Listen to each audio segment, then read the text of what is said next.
Good afternoon. So we're going to attempt to change the battery on this GG100 that I purchased from eBay as spares or repairs. They may or may not have tried to change the battery, but often people make common mistakes when changing the battery, think the watch is either not working or defective, and then sell it for spares and repairs. I paid around 15 quid for this, which, it's not the best watch in the world, but it's in good condition. And I figured if I could get it working, it would be a bargain, and I'll probably sell it back on eBay for twice, 3 times the price.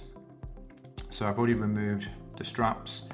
They're held in place with these simple spring bars, and you do that with a tool just like this one here. To remove the back plate, typically with a G-Shock, you're going to want to be working with a Phillips PH00, as you can see here. Just a note, these little screws in the side, these to hold the bezel in place, and you don't need to remove them in order to be able to remove the strap. Okay, let's get this back off and let's see what we can see. Always take your time removing the screws. You don't want to thread the screw or the screw hole.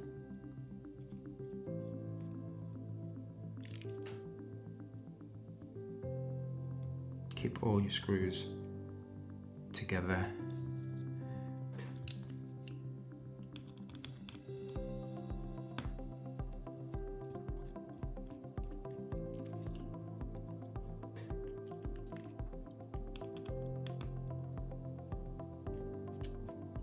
What are we going to find inside? Hopefully not a big rusty mess. No? Okay, so far so good. Let's remove this seal and this little metal cover. Try to keep your bits and bobs organised as you go. Typically, if I was stripping this watch down, I'd want to have it much better organised, but in this case there's only 3 bits that I need to remember where they go, so nice and simple. Interestingly, there's no battery installed, so somebody's definitely at some point had this open and had a crack at fixing it. So let's get this. Typically use these, what would you call them, sharp nose tweezers to open the battery covers. It's quite as simple as going straight into the middle, pulling out, and that should clip right open like this. Alright, so I've got a brand new Duracell CR 2016 battery for this. Interestingly, the battery on this goes in this way around, and if you notice, there's these 4 contact points on the battery, which coincidentally are going to come in contact with this sticker that almost all batteries these days seem to have. It's a hazard choking symbol, and it doesn't state that you should remove it, but you absolutely should, because if we were to put this in now, several of the contact points aren't going to make contact with the battery, and that would again make us think that the watch isn't actually working when indeed it would be. So always remove the sticker. In fact, do you know what? Let's give it a go and see what happens with the sticker on.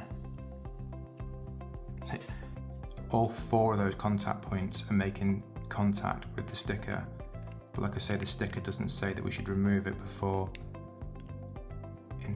installation.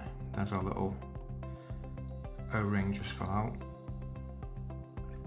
So as you can see, the watch is not working. Nothing at all on the watch is responsive. So let's get this battery out, take the sticker off, and see if that makes any difference.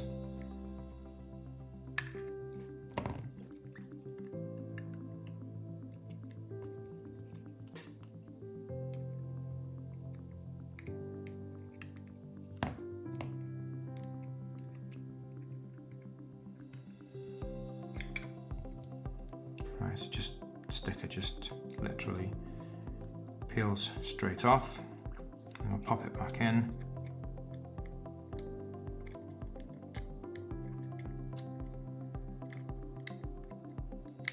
There we go. Push the cover down.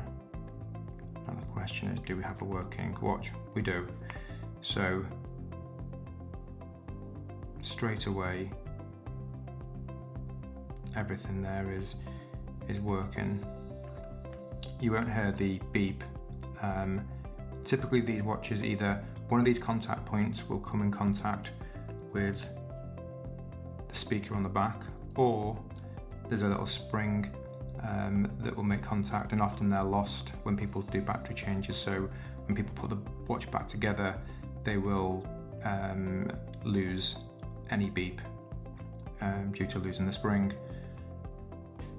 As you'll notice on this back cover, we've got a little message: after battery replacement, contact AC with tweezers, sorry, AT with battery using tweezers. So rather than using tweezers, I find it much easier using a bent paper clip. And so we're looking for the AC, which is right here next to the battery, and the minus is this little circle here printed on the frame. So we take our paper clip, insert it into the AC, bend this across, hold it in place on the minus for 5 seconds. That does the AC reset. So everything should still be good. In fact, a good way to know if the AC reset has worked is by looking at the time. So here we can see 12:01 and 51 seconds. If that AC reset would have worked, that would now say 12:00 and probably 20 odd seconds. So let's have another go at that. I'm not sure why that didn't work, but always good to check. So AC onto the minus, 1, 2, 3, 4, 5. And there we have, so 12:00 and 07 seconds. That's the AC reset complete. And that's pretty much it. Again, typically when people take these watches apart, there are several things that can go wrong, from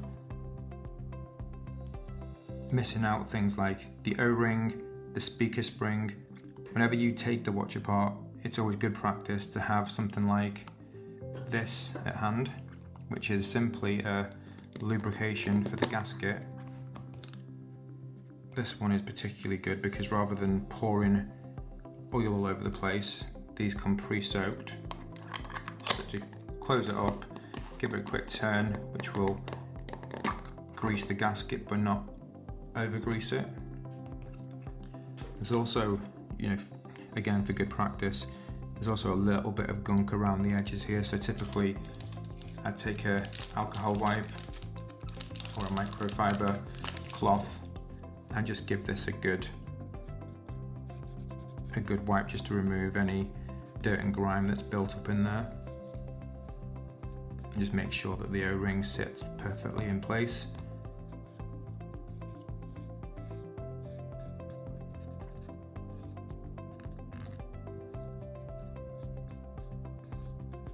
That's it, simple as that.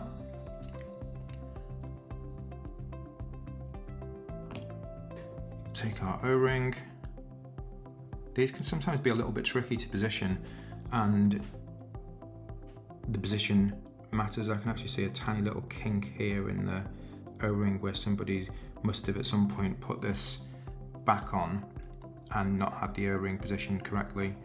So it can take a little bit of tinkering to get it perfectly into the little well, but it's worth taking your time to get it perfectly positioned.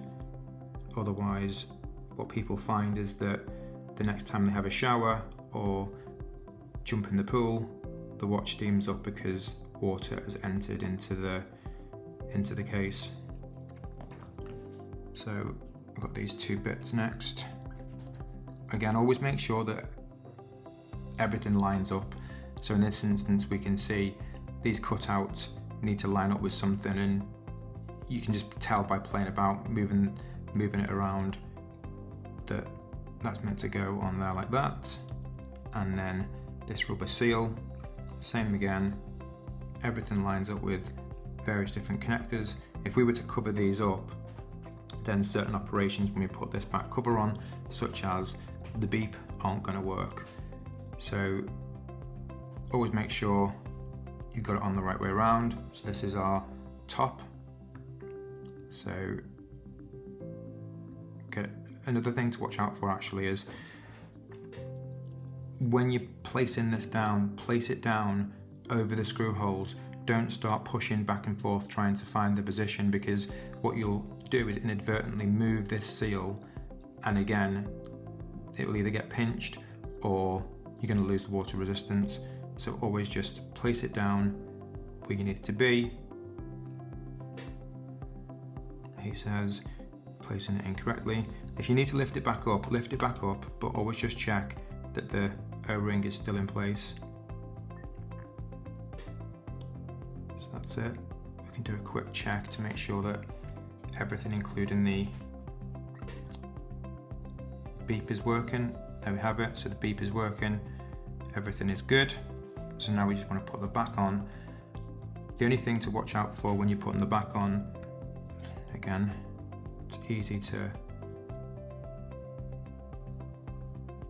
lose the position of this. So it's always a good idea to just lift it back up, place it back on where you need it to be, and place the screws over. So one thing to look out for here is that you want the screws on the back cover to be tight, but not too tight. If you over tighten, you're going to damage the thread. If the thread gets damaged, then the watch is going to lose its water resistance. If you don't tighten it up enough, again, you're going to have problems with water resistance. You want to get to that point where you feel the resistance and then just give it an extra little turn and you're good to go. So let's start with this top right corner.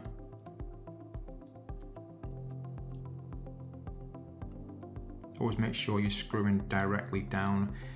You don't want to be screwing at an angle. So starting to feel the bite. So that's where I'd say it's sort of hitting that sort of bite point. A little extra turn. That's tight, but not too tight. Same again here.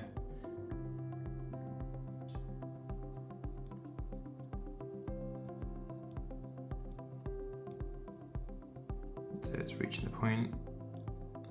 A little extra turn. Good to go.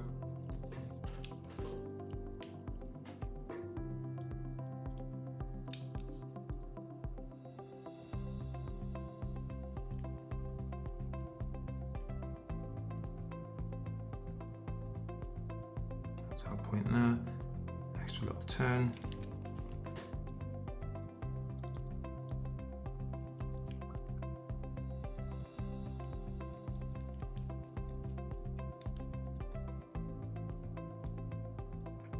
Last one. So that's it. Simple battery change, quick AC reset, and you're good to go. So what cost me £15 on eBay, I'll probably now be able to sell for 40, 50, and more than double my money.